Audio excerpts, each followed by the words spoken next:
मुगल क्या करने आए थे? आपको क्या लगता है बिजनेस व्यापार करने आए थे? मुगल यहां पे केवल और केवल इस्लाम का प्रचार करने आए थे, धर्मांतरण कराने आए थे। यह दूसरा भी बहुत झूठ नैरेटिव है कि ईस्ट इंडिया कंपनी व्यापार करने आई थी। ईस्ट इंडिया कंपनी अंग्रेजों को सेटल करने आई थी और अंग्रेज यहां राज करने नहीं, अंग्रेज भी सत्ता के लिए आए थे। और आज भी धर्मांतरण हो रहा है। धर्मांतरण, आप बताइए, धर्मांतरण राष्ट्र की सुरक्षा के लिए खतरा है कि नहीं? धर्मांतरण देश की एकता अखंडता के लिए खतरा है कि नहीं? धर्मांतरण देशद्रोह है कि नहीं? धर्मांतरण वेजिंग वॉर है कि नहीं? आज की डेट में हिंदुओं को सबसे बड़ा खतरा कन्वर्टेड हिंदुओं से तो है। आखिर कन्वर्टेड हिंदू तो हिंदू को मार रहे। बहराइच में किसने मारा? कन्वर्टेड हिंदू ने। कन्हैया लाल को किसने मारा? कन्वर्टेड हिंदू ने। देवराज को किसने मारा? कन्वर्टेड हिंदू ने। कमलेश तिवारी को किसने मारा? कन्वर्टेड हिंदू ने। लेकिन भारत में कन्वर्ट कराने को फ्रीडम ऑफ रिलीजन समझ लिया गया। और क्यों समझा? उसमें सुप्रीम कोर्ट की बहुत बड़ी भूमिका है। सुप्रीम कोर्ट ने फ्रीडम ऑफ रिलीजन को फ्रीडम ऑफ कन्वर्जन समझ लिया। पहली बात तो आज तक धर्म और रिलीजन के बीच में अंतर स्पष्ट नहीं हुआ। धर्म क्या है, रिलीजन क्या है, इसमें मेरी क्या अलग पीआईएल चलिए, अलग विषय है।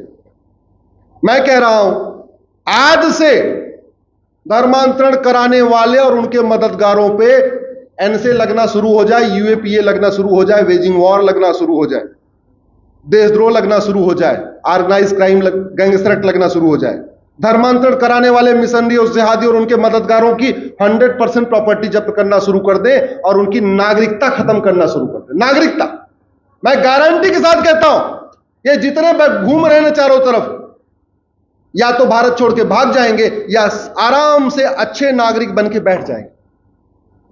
भारत में यूनिफॉर्म सिविल कोड बाद में चाहिए, उसके पहले यूनिफॉर्म सिटीजनशिप कोड चाहिए। संविधान का आर्टिकल 11 कहता है एक नागरिकता कानून बनाओ। उस नागरिकता कानून में नागरिकता देने और नागरिकता लेने की टर्म्स कंडीशन सेट करो। और नेहरू जी ने 1955-54 में कानून बनाया, नाम है उसका सिटीजनशिप एक्ट। आज तक किसी की नागरिकता गई क्या? जोर से बोलिए जरा। किसी जासूस की नागरिकता गई हो, किसी गद्दार की नागरिकता गई हो, किसी नक्सली की नागरिकता गई हो, किसी माओवादी की नागरिकता गई हो, किसी बलात्कारी की नागरिकता गई हो, किसी आतंकवादी की नागरिकता गई हो, किसी देशद्रोही गई नहीं। क्यों नहीं गई? कानून घटिया है।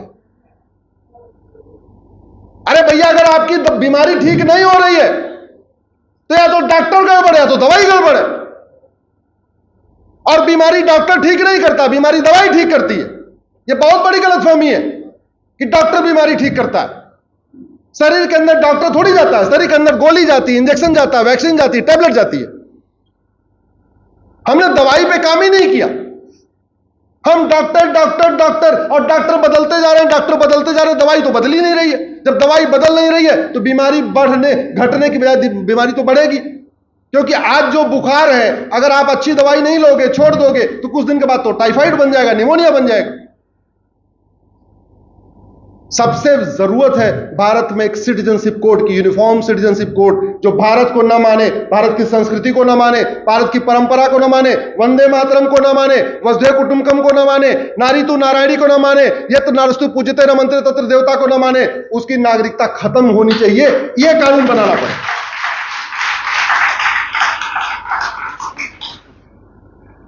उसमें हमारी भी बहुत बड़ी कमी है।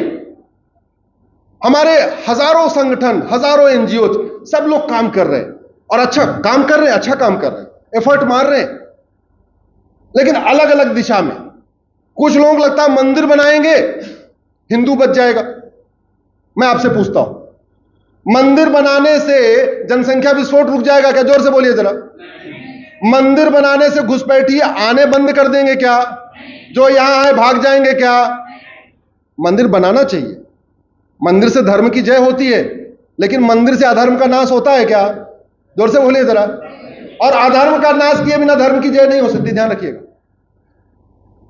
हम कहते हैं ना, धर्म की जय हो, अधर्म का नाश हो, प्राणियों में सद्भावना हो, विश्व का कल्याण हो। उसमें सबसे इंपॉर्टेंट है अधर्म का नाश। अधर्म का नाश करिए, धर्म की जय शुरू हो जाएगी। धर्म की जय करने से अधर्म का नाश नहीं होता, अधर्म का नाश करने से धर्म की जय होती। कुछ लोग कह रहे हैं कि हां, हम गौशाला खोलेंगे। बहुत अच्छा है, गौशाला खोलनी चाहिए, हमारी संस्कृति है, हमारी परंपरा है। मुझे एक बताइए, गौशाला बनाने से घुसपैठ बंद होगी, धर्मांतरण बंद होगा, जनसंख्या विस्फोट बंद होगा क्या? मैं विरोधी नहीं हूं। बहुत सारे लोग अलग अलग तरीके से, कुछ लोग रामलीला कर रहे हैं, कुछ ये कर रहे हैं, कुछ वो कर रहे हैं, कुछ वो कर रहे हैं, लेकिन जिसकी वजह से रेशियो डिस्टर्ब हो रहा है। कुछ लोग कह रहे हैं एक कटोगे तो बटोगे, बटोगे तो कटोगे, सॉरी, बटोगे तो कटोगे। चलो ठीक है, नहीं बटते, लेकिन मुझे ये बताओ, एक होने के बाद जो बॉर्डर पे 2000 रुपए देके घुसपैठियों को अलाउ कर रहा है, रुक जाएगा क्या? अगर नहीं बटेंगे, एक हो जाएंगे, जो उनका आधार बना रहा, राशन कार्ड बना रहा, वोटर आईडी बना रहा, ड्राइविंग लाइसेंस बना रहा, रुक जाएगा क्या? अरे भैया, पहले आपको खौफ पैदा करना पड़ेगा। एक बटेंगे तो कटेंगे, बात तो समझ में आएगी, लेकिन बांटने वाले स्कूल तो बंद करने पड़ेंगे। मुगलों के समय वो बांटने वाले स्कूल मुश्किल से 1000 थे। आज के डेट में उन बांटने वालों स्कूलों के नफरती स्कूलों की संख्या लाखों में पहुंच गई, और उसको संविधान का प्रोटेक्शन दिया जा रहा है। मैं कई बार सोचता हूं कि हमारे माननीय जजों ने, पता नहीं उन्होंने भगवत गीता, बाइबल, कुरान पढ़ा है कि नहीं पढ़ा है। अगर पढ़ा है तो किस आधार पर कहते हैं सब एक समान है, और नहीं पढ़ा है तब किस आधार पर कहते हैं सब एक समान है? ये इस पे चर्चा होनी चाहिए। कहते हैं मजहब नहीं आपस में बैर सिखाना। अरे मजहब ही बैर से रखना सिखाता, और सिखाता क्या है? बांग्लादेश में जो हो रहा है किस लिए हो रहा है? मजहब के कारण। भारत में जो हुआ किस लिए? मजहब के कारण। सब कुछ तो हो रहा है। और अंत में अपनी बात एक मैं बता दूं, क्योंकि हमारे वर्तमान माननीय chief justice of India Maharashtra के हैं, और बड़े दिन बाद उनको लंबा टेन्योर मिला है, नहीं तो 6-6 महीने सब यहां रहा करते थे। उनके पिताजी भी बहुत long service chief justice of India थे, और महाराष्ट्र के ही हैं। महाराष्ट्र के अहमदनगर की डेमोग्राफी बदल गई, मूल कारण है घुसपैठ, धर्मांतरण, जनसंख्या विस्फोट।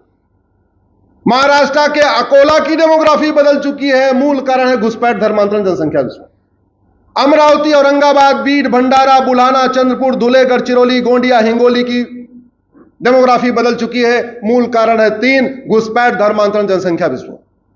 महाराष्ट्र के जलगांव, जालना, कोल्हापुर, लातूर, मुंबई, नागपुर, नांदेड़, नंदुरबार और नासिक की डेमोग्राफी बदल चुकी है, मूल कारण है घुसपैठ, धर्मांतरण, जनसंख्या विस्फोट। यह घुसपैठ लाइलाज समस्या नहीं है, यह धर्मांतरण लाइलाज समस्या नहीं है, लेकिन चल इसलिए रहा है क्योंकि सजा नहीं होती, और सजा इसलिए नहीं होती, आज तक सुप्रीम कोर्ट ने भारत में जस्टिस विद इन ईयर लागू करने का प्रयास नहीं किया। इसका मतलब यह हुआ, जो महाराष्ट्र की डेमोग्राफी बदल रही है उसके लिए भी माननीय सुप्रीम कोर्ट ही जिम्मेदार। महाराष्ट्र के उस्मानाबाद की डेमोग्राफी बदल गई, पालघर की बदल गई, परभनी की बदल गई, पुणे की बदल गई, रायगढ़ की बदल गई, रत्नागिरी की बदल गई। महाराष्ट्र के सांगली, सतारा, सिंधुदुर्ग, सोलापुर, थाने, वर्धा, वाशिम, यवतमाल की डेमोग्राफी बदल गई, और इस डेमोग्राफी बदलने का 3 ही कारण है, घुसपैठ, धर्मांतरण, जनसंख्या विस्फोट। ये तीनों लाइलाज समस्या नहीं है, तीनों को रोका जा सकता है। चीन ने इन तीनों को रोक के दिखाया है। चीन ने धर्मांतरण को भी रोक दिया, चीन ने घुसपैठ को भी रोक दिया, चीन ने जनसंख्या विस्फोट को भी रोक दिया। जो हम दो हमारे दो नहीं मानेगा वो चीन से बाहर जाएगा, जो हम दो हमारे दो नहीं मानेगा उसकी सिटीजनशिप खत्म होगी, और रोक के दिखाया। लेकिन दुर्भाग्यवश हमारे देश में बच्चा पैदा करना भी फंडामेंटल राइट है। जमीन 2%, पानी 4%, जनसंख्या दुनिया की 20% हो गई है, इसके बाद भी चर्चा नहीं हो रही है। इसलिए मेरा यह मानना है, बहुत सारी समस्याओं का समाधान नियम कानून बना के हो सकता है। नियम कानूनों को बदलने की जरूरत है, शिक्षा में संस्कार की जरूरत है, कानून का खौफ करने रखने की जरूरत है, और वो तभी होगा जब नियम कानून बदलेंगे, उसके बिना नहीं हो सकता। हम हर साल इंडिपेंडेंस डे मनाते हैं। इंडिपेंडेंस को हिंदी में कहते हैं स्वतंत्रता दिवस। स्वतंत्र मनाते नहीं मनाते 15 अगस्त को? स्वतंत्र, स्व मतलब सेल्फ, तंत्र मतलब सिस्टम। कौन सा सिस्टम हमारा है? एजुकेशन सिस्टम हमारा है क्या? पुलिस सिस्टम हमारा है क्या? जुडिशियल सिस्टम हमारा है क्या? टैक्स सिस्टम हमारा है क्या? बिजनेस सिस्टम हमारा है क्या? कौन सा सिस्टम हमारा है? और 26 जनवरी क्या मनाते हैं? गणतंत्र दिवस। क्यों मनाते हैं? क्योंकि उस दिन संविधान लागू हो गया था। और संविधान का पहला क्या शब्द है? सोवरिन। सोवरिन को हिंदी में क्या कहते हैं? संप्रभु। और संप्रभु का मतलब न गुलामी का नाम होना चाहिए, न गुलामी का निशान होना चाहिए, न गुलामी की कुरीतियां होनी चाहिए, न गुलामी की कुप्रथाएं होनी चाहिए, न गुलामी की परंपरा होनी चाहिए, न गुलामी की शिक्षा होनी चाहिए, न गुलामी की चिकित्सा होनी चाहिए, न गुलामी की न्याय व्यवस्था होनी चाहिए, न गुलामी की प्रशासनिक व्यवस्था होनी चाहिए, न गुलामी की टैक्स व्यवस्था। सब कुछ हमारा होना चाहिए। हो गया क्या? क्योंकि डॉक्टर तो बदले लेकिन दवाई नहीं बदले, और जब दवाई नहीं बदलेगी तो बीमारी खत्म नहीं होगी। याद रखिएगा, डॉक्टर बदलने से बीमारी ठीक नहीं होती है, बीमारी ठीक होती है दवाई बदलने से। इसी के साथ मैं अपनी बात खत्म करता हूं, समय हो चुका है। बहुत बहुत धन्यवाद, बहुत बहुत आभार।